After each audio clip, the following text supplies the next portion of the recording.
Tonight we're learning more about the victim of a deadly domestic violence shooting on New Year's Day in Limestone County. Athens police say 26-year-old Alexis Garth died at Huntsville Hospital after being shot around 4 in the morning.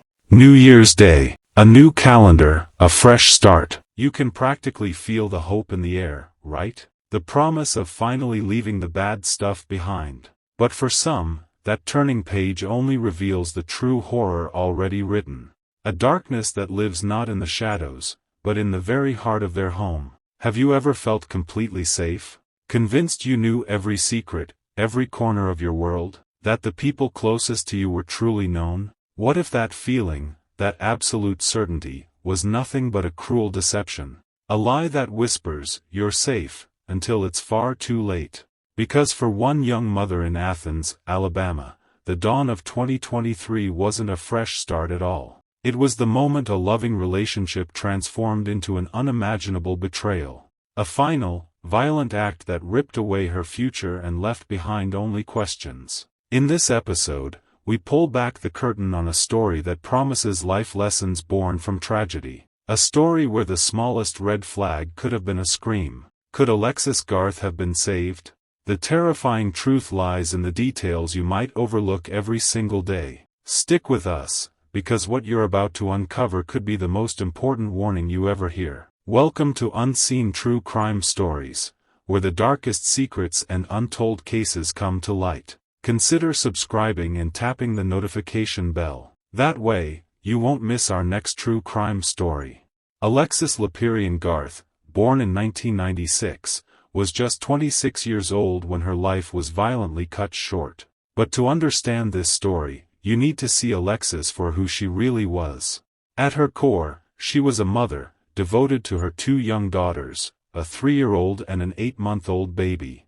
Her family called her a genuine person, someone whose entire focus was caring for those girls. Miracle, Alexis's sister, shared how deeply family-oriented Alexis was, how she cherished her friends, and how she would do anything for her children. Alexis had big plans. She was buzzing with excitement about their new, bigger house in Athens. A space she envisioned for her girls, a place where they could grow and thrive. This wasn't just a building, it was a future she was actively shaping, a testament to her fierce love and hopes. Imagine building a dream like that, brick by brick, for the people you love most. A new home, a fresh start. Who could ever believe that very foundation would become a place of terror? Because on New Year's Day 2022, exactly 1 year before everything fell apart, Alexis posted a photo. It was her and Ky'raun Yarbrough, standing proudly in front of that very house, a snapshot of what looked like a hopeful beginning. The caption read, "When they try to count you out, you make 'em count you in. We beat the odds." That image, once a declaration of triumph, now serves as a haunting echo. Because while it seemed they had beaten the odds, a different, more dangerous reality was growing behind the smile. Their relationship, which had spanned just over a year, had quietly, terribly, changed. In the weeks leading up to that fatal New Year's Day 2023, Alexis was trying desperately to get out. She was making plans to leave him, but he wouldn't let her. This is where the story twists, where the illusion cracks. Because in cases of intimate partner violence, the attempt to leave is often the most critical, perilous moment for a victim. He clung on.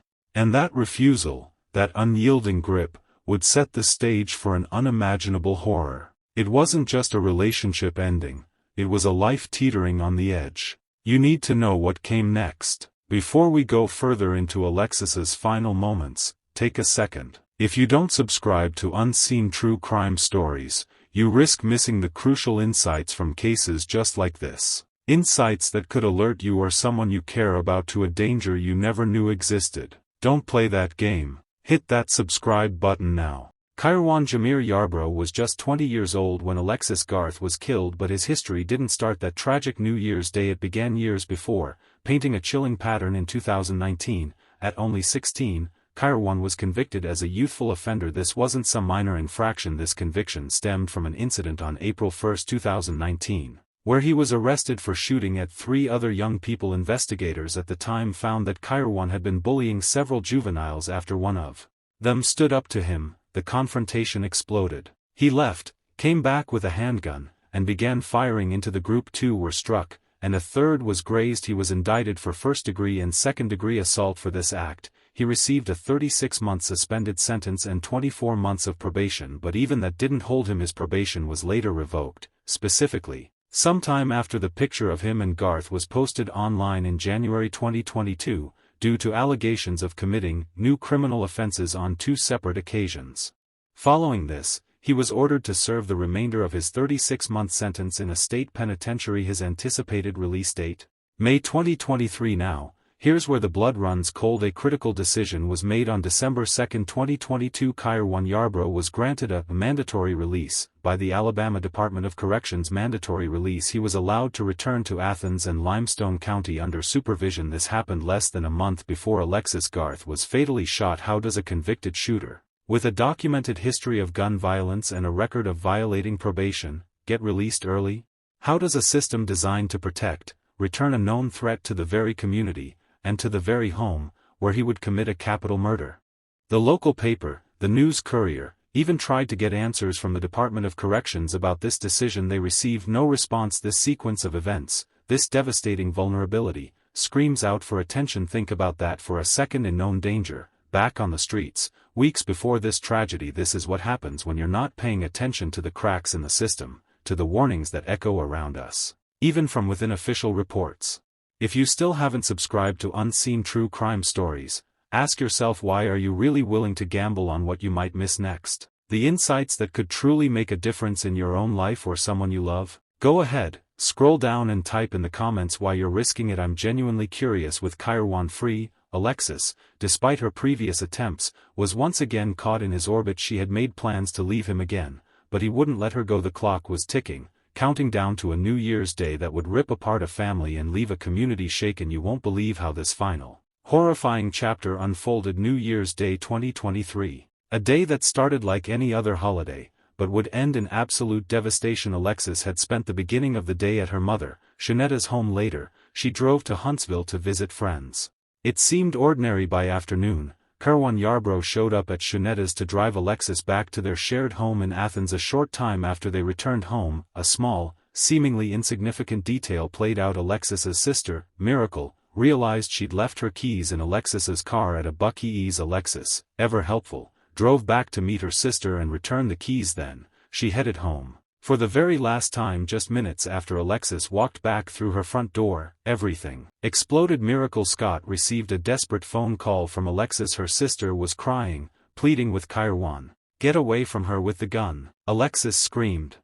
Miracle urged her to get the child out, to escape. But then, the line changed. Miracle called back moments later and heard it. The sound of gunfire simultaneously. Alexis's mother, Shanetta Garth, was on an open line with her daughter. She heard Ky'raun make bone-chilling threats. "I'm going to kill her, the baby, kill you, and kill myself." In that instant, pure terror filled the airwaves. Shanetta immediately dialed 911 and raced towards Alexis's house on Oakdale Ridge Lane. Police arrived quickly, but they weren't fast enough. As they pulled up, Ky'raun fired. Alexis, with an instinct no one could teach, turned. She took 5 bullets, desperately trying to shield her 3-year-old daughter. That little girl, through sheer will, managed to hide under a car in the driveway, a tiny act of survival in the face of unspeakable brutality. "My daughter died protecting her daughter," Shanetta Garth would later confirm. Shanetta arrived moments later from a distance. She saw both Alexis and Ky'raun on the driveway. She mistook them for being detained by the police. The truth,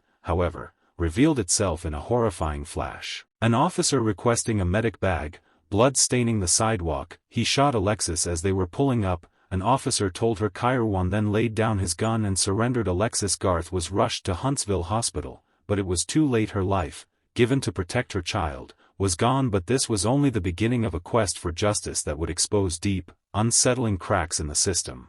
In the wake of the shooting, Ky'raun Yarbrough, then 20 years old, was arrested and charged. The charge wasn't just murder, it was capital murder. This severe charge was applied for a critical reason. Alexis Garth was killed in front of her 3-year-old daughter. Under Alabama law, this direct witnessing by a child is an aggravating factor, elevating the crime. Just 2 days later, on January 3, 2023, Ky'raun appeared before District Judge R. Gray West for a pretrial detention hearing. This was an Onias Law hearing enacted in Alabama in November 2022. Onias Law empowers judges to deny bond to individuals accused of violent crimes. Judge West ordered Ky'raun to be held without bond. The judge explicitly noted his 2019 conviction for shooting 3 juveniles. This swift decision to deny bond underscored the court's recognition of the crime's gravity and Ky'raun's established risk to the community. As the legal process began, Alexis's family faced immense grief, coupled with profound questions. They were devastated. Alexis's mother, Alexis Garth, took to Facebook Live, recounting the terrifying hours leading up to her daughter's death. She aimed to counter false narratives spreading on social media that seemed to defend Ky'raun. Their pain was made worse by the knowledge that Ky'raun had been released from incarceration just weeks before the murder, despite his history of violence and probation violations. How do you pick up the pieces when the very system meant to protect you seemingly opened the door to such horror? The community in Athens also responded. Family and friends gathered for a candlelight vigil at Tanner High School Park dressed in purple and yellow. They released purple balloons into the night sky, shouting, "Long live Alexis." These gatherings, these acts of public remembrance, revealed the deep impact Alexis had, and the urgent need for change. Her sister, Miracle, captured the heartbreak. Alexis, so excited about their new home, didn't think it would be the place she died too. Alexis's family is fighting to make sure this never happens again. But what if their voice isn't enough? What if you're not equipped to see the danger lurking, or to understand the systemic failures that could affect your own life? Don't let regret be your only teacher. Join our community by subscribing to Unseen True Crime Stories now, and equip yourself with the knowledge that could save a life, perhaps even your own, or someone you fiercely love. As of the available information, the legal proceedings against Ky'raun Yarbrough continue. A preliminary hearing was to be set at a later date. No verdict or sentencing has been publicly reported. The pursuit of justice for Alexis is ongoing, but her story leaves a powerful, unresolved question. How do we prevent the next tragedy when the warnings are there, but the safeguards fail? The devastating death of Alexis Garth on New Year's Day 2023 in Athens, Alabama, echoes a truth many try to ignore. It's a narrative deeply rooted in intimate partner violence, marked by a history of aggression from Ky'raun, and shadowed by deeply troubling questions about our justice system. Alexis, a devoted mother, was actively trying to escape an abusive relationship, a period that research consistently shows is often the most dangerous for victims. Her final moments, spent shielding her young daughter, speak volumes about her love and the brutal reality of her final moments. Ky'raun Yarbrough carried a documented history of gun violence and a pattern of disregarding legal boundaries, evidenced by his prior conviction and probation violations. His mandatory release from state prison just weeks before Alexis's murder stands as a critical turning point. It forces us to scrutinize the mechanisms designed to protect communities from high-risk individuals. The subsequent capital murder charge and the denial of bond under Onias Law show the legal system's recognition of the crime's gravity. But for many, the fundamental question remains: why was he out at all? As the legal proceedings continue, Alexis's family remains committed to seeking justice. They are transforming their profound grief into advocacy. Their efforts to raise awareness about intimate partner violence and to support her children serve as a powerful legacy. This story underscores the heartbreaking cost of unchecked violence and highlights the urgent need for more robust societal support systems and prevention efforts. This is the kind of story Unseen True Crime Stories is dedicated to sharing, not just for entertainment, but for vital, grim lessons. If this story stirred something in you, if it made you think, then you know you need to be here for the next one. Hit that subscribe button, turn on notifications. And if you're still scrolling past without joining, I have to ask, what truth are you afraid to face? What essential understanding are you willing to miss out on? Tell us in the comments. We'll be here, continuing to shed light on the shadows, because sometimes, understanding the darkness is the only way to find the light.